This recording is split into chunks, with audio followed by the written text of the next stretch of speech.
माव्याची उधारी मागितल्याच्या कारणावरून झालेल्या वादात कुख्यात गुंड नितीन संजय पालकर याचा चॉपर आणि कोयत्याने सपासप वार करून निर्घुण खून केल्याची घटना भर दुपारी 1:30 वाजण्याच्या सुमारास घडली आहे। इस्लामपुरातील आठवडा बाजार परिसरात अजिंक्य बाजारच्या समोरील पानटपरीजवळ भर दिवसा घडलेल्या घटनेने शहरात एकच खळबळ उडाली आहे।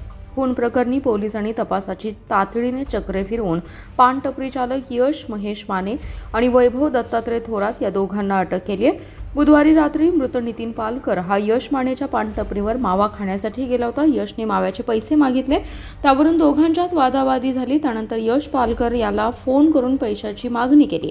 त्यावेळी ही शाब्दिक चकमक झाल्याने शिवीगाळ करत धमकी यश पालकरला दिली होती।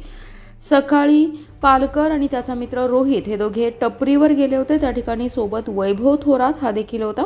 यावेळी यशने नितीनला काल खाल्लेल्या माव्याची उधारी मागितली, त्यातून पुन्हा वाद झाला। नितीनने रागाच्या भरात पानपट्टीत असलेला QR कोडचा स्टँड माने याच्या अंगावर फेकून मारला। या रागातून माने याने कोयता काढला। वैभव थोरातने चॉपर काढून दोघांनी नितीन पालकरच्या डोक्यात, हातावर आणि पोटावर वार करून गंभीर जखमी केलं।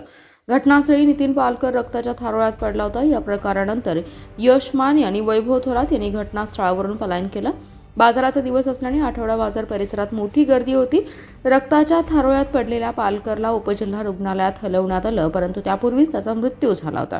पोलीस निरीक्षक संजय हरोगडे यांनी तात्काळ घटनास्थळी धाव घेत पोलीस फौजफाटा तैनात करत बघ्यांच्या गर्दीला पांगवलं। हल्लेखोरांच्या शोधासाठी विविध भागात पोलीस पथके तातडीने पाठवण्यात आली।